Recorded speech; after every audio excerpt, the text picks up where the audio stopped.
Hello again, this is Peter and Sylvia. We talk about mental health in different ways and shapes, and typically we find topics that either we're interested in or that are in the media or someone has asked us to talk about. So if there's something you want us to talk about, give us a shout and we'll put it on the agenda for one of the next recordings. Recently, I've been in a LinkedIn audio sort of every Friday. We talk about things related to mindfulness. And the topic last time was something I'd just like to talk to you about, Sylvia, because there's some perceptions out there of what do we do as individuals. What I think I do, you may look at differently. And what you believe that you do, I might see differently. So, for example, we can have passion, and the external view of that could be, well, oh, you're obsessed. So, passion, obsession. I believe that I talk about my passion, but you may see that as, oh, Peter, you've got an obsession about this. And well, why do you think that way if that's what you do? And why do I think the way that I do? So, are there any other sort of, I think this fancy word is dichotomies, or sort of opposite sides of the same thing that you can think of? It's interesting you say that because straight away I'm thinking, that's interesting. Passion versus obsession. And that phrase pops up for me that our perception of ourselves can be very different to others' perception of ourselves. So yes, is it passion or is it obsession? An interesting point because like for me, like you, I think I'm passionate about what I do. I wouldn't consider I'm obsessed about what I do. But how do I square that away? How do I know the difference? Why do I think that I'm passionate rather than obsessed? And again, that would be for each individual to think about those things. But in terms of other words, for example, where does protection become suffocation? Hmm? Where does determined tip over into stubborn? And one of my pet hates, I was going to say, is cope and manage. There's a place for cope. Don't get me wrong. There's a place for coping. But in terms of, for me, cope is a bit like just getting by. It's a positive negative. Just getting by, just hanging on in there, just about coping. Whereas manage seems to be more of a positive. And I do this from my own experience on myself and also working with clients. And you see them change, cope, even the sound, cope. Mm. They go manage, they go, oh, manage. Oh, put some more in, they're more up there than down here. So there's quite a few that spring to mind. There are a few that immediately spring to mind. I'm sure I will have some more as I think about this. Because some of them I think is if we go back to passion and obsession, obsession is often what somebody judges you negatively of having an obsession. Yes. Well, Yeah. I might still think I have a passion. Mm. And, I was asked, well, how do you know that you shift from passion to obsession? Mm. And I think you know that when somebody else tells you, Mm. or actually when the joy of the passion has disappeared and it's gone into becoming a chore. And then maybe it's an obsession because you keep doing it even though you don't like it, but you feel you have to. Mm. So are elite sports people then passionate? Are they obsessed? Mm. I don't know. Mm. When you train for the same thing, the same sport day in, day out, Mm. like they go to work like the rest of us do, but they do just that one thing Mm. to perfect their sport. Is that obsession? Is that passion? Don't Mm. know. But then again, you say determined versus stubborn. Is that the same thing? Does somebody call you stubborn when you think that you're just determined? Mm. Again, it's this perception thing, isn't it? Because someone might say, oh, talk about obsession versus passion. And the word I picked up when you were talking there was the joy. The joy has gone out of it when you become obsessed. But having said that, if someone who's obsessed about being that top athlete, perhaps their joy is being better than others, shaving, millisecond of their time on the racetrack. They get that joy, that buzz of doing that. It's a really interesting concept as to where the tipping point for all these things are, and what is the difference that makes the difference. Why is someone passionate versus obsessed? In that instance you said there about the athlete, my perception would be more obsessed rather than passionate. Or can they be both? The passion for being the best, but it tips into obsession to actually be the best. The obsession to train hard, push hard, go that extra level, do that extra rep, lift that extra weight, or whatever consequence that may be. It's very interesting that the tipping point of all these words. But I think in terms of sport, there's probably also the element of being competitive that drops in there. So we have to be careful about how we look at these things. But from the outsider who is not particularly competitive, they might look at elite sports people as being obsessed because they don't get the competitiveness at all.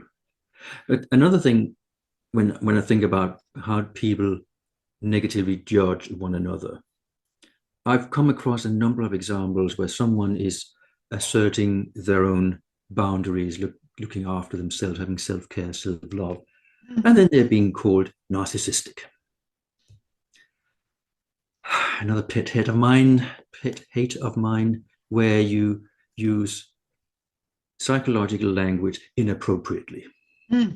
And let's just stay with the narcissism thing. I don't know where it comes from as a sort of in word to use against other people. We probably called these other things in the past, but at the moment, if you don't like someone, you just call them a narcissist, and you have no idea how to diagnose that, what the characteristics are. There are sort of 7 big ones, and to what extent you need to fulfill them to get that diagnosis, because you could just be a nasty person, a twat, an idiot, without being a narcissist. But it's something that people call each other. So when we start calling each other something, that's where the judgment comes in. Maybe a bit of contempt creeping in. I don't know.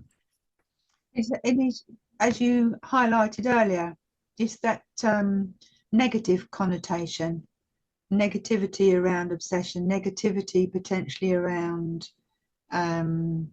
suffocation, negativity around stubborn. But each of these, from our trainings, has what we call a positive intention. There are benefits of that as well. Stubborn, someone can be very, very focused, but they get to where they want to be and they achieve what they want to achieve. To your point, self-care versus selfish. Selfish, doing things to the detriment to everyone else, but at the same time taking care of ourselves. We need to take care of ourselves, otherwise, well, the ripple effect of that, as we all know. But it's really interesting where this talking about and using medical terminology around poor mental health has crept in to a lot of our conversations.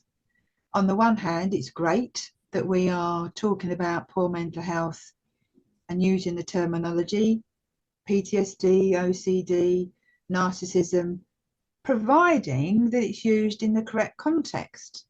But when used out of context or used without full understanding and meaning, it becomes meaningless and can be quite dangerous, in my opinion. I think we've shared before, I've worked with a young lady at a college who had diagnosed PTSD, and you got other people at the college, oh, my PTSD is really bad today, because they've heard about PTSD. And to use the word narcissist without truly understanding what that means and what those characteristics are can be quite dangerous in a way to all concerned. Some people, when they hear the same message enough times, they start to believe it. And when they're then being told from the external world that message, well, their inner dialogue starts to repeat this thing. So you can create a lot of problems in a person by accusing them of being something or other. Because if you're a person of authority, for example, and you're accusing someone of being obsessed, well, that person might think I am obsessed. Mm. And that might not have been the case in the first place. But if you hear the same message again and again and again, then you will end up believing it. You know, we do that with sales and marketing. People do believe things. And they also believe the negative messages that other people are sending. So we start repeating them ourselves because it seems right. So it must be right. Mm. Mm. And as you say, if you hear it enough times, it becomes a learned belief. Well, if all these people are telling me that, therefore I must be, as opposed to, is it their stuff and not mine? And that, as you say, it can rub off. You know, we use these phrases so flippantly, but that's what happens. It rubs off on us. So we start to believe what other people say about us, even though the other person's belief about us may be misplaced. Interesting concepts, how it can all just get twisted and, you know, changed purely because people truly don't fully understand or not cognizant of the words that they are using and the impact that those words have on other people and on ourselves too. And one of the methods I use to highlight to my clients, well, what is it you're thinking? What this behavior is? I ask, well, what benefit do you get from? And then whatever it is. Then sometimes they just look at me and say, well, nothing. So maybe it's time to change. Maybe it's time to look at this differently. Use a different word.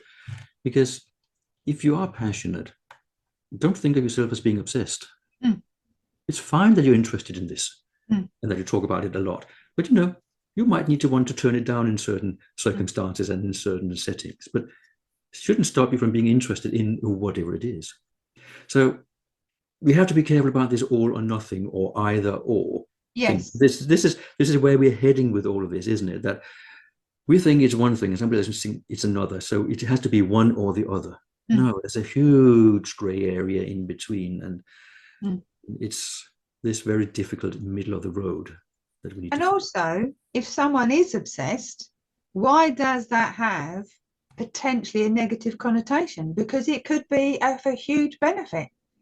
Obsessed to be the world's #1 or whatever it is, or have your business to be at the top of the tree in its business and its product, or if you want to be, in business, the world's #1, why not have that obsession? Why do we tend to think obsession is a negative thing? I personally think it can be both, as we talk all the time.